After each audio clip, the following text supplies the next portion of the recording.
The Mandela Family Trust will receive $130,000, plus royalties. Others to benefit include the governing Inc., personal staff and several schools.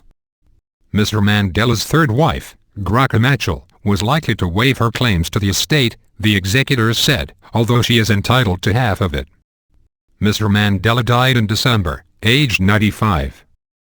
The former president left behind an estate that includes an upmarket house in Johannesburg, a modest dwelling in his rural Eastern Cape home province and royalties from book sales, including his autobiography Long Walk to Freedom. Speaking at the Nelson Mandela Foundation in Johannesburg, Mr. Mosenik said the 36 meters rand was based on rough and ready estimates, and the final amount could be very different. We are yet to get down to the business of finding the asset, listing them and valuing them and accurately reflecting them. We have a duty to file a provisional inventory. The final amount could be 1/10 of what we've said the value is, it could even be double, he said. Justice Mosenik, who is also deputy head of South Africa's Constitutional Court, said some of the estate would be split between 3 trusts set up by Mr. Mandela, including a family trust designed to provide for his more than 30 children, grandchildren and great-grandchildren. The family trust will receive 1.5 meters rand, plus royalties.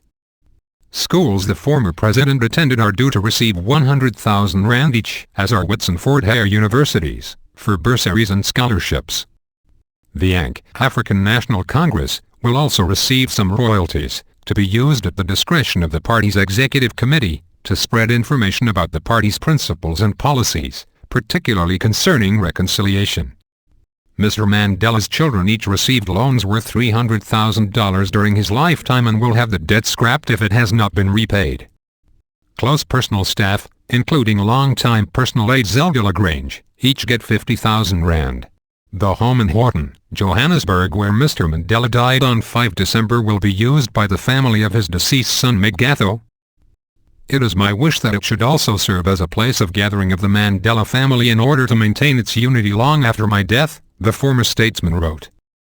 The mood of the Mandela family when the will was read was charged with emotions, but it went well, said the executor, who added that the Mandela family were well pleased by his will. Despite this, there are fears the will could set off another round of squabbling among members of his large and factious family. Mr. Mosenik said there was a 90-day period in which the will can be contested. The will was first written in 2004 and last amended in 2008.